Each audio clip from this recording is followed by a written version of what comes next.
Raffi Ahmad diberi kenang-kenangan dari Jokowi saat jajal kereta cepat. Kenang-kenangan tersebut berupa tanda tangan Jokowi yang dibubuhkan di kemeja putih Raffi Ahmad. Lantas Raffi Ahmad bakal membingkai dan pajak kemeja putih tersebut karena ada kenangan bersama Jokowi. Permintaan tanda tangan kepada Jokowi dilakukan Raffi Ahmad dan Gading Marten. Keduanya secara tiba-tiba meminta tanda tangan Jokowi saat di dalam gerbong kereta. Dalam unggahan Instagram story Gading Marten, keduanya minta dibubuhi tanda tangan di pakaian masing-masing.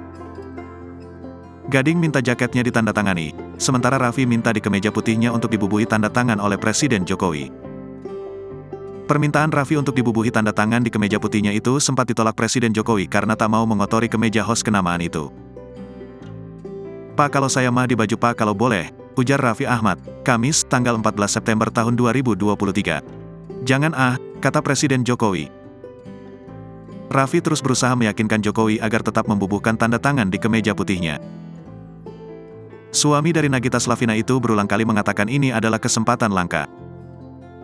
Raffi Ahmad berencana tak mencuci dan memajang kemeja putih yang ada tanda tangan Presiden Jokowi dalam sebuah bingkai ketika sampai rumah.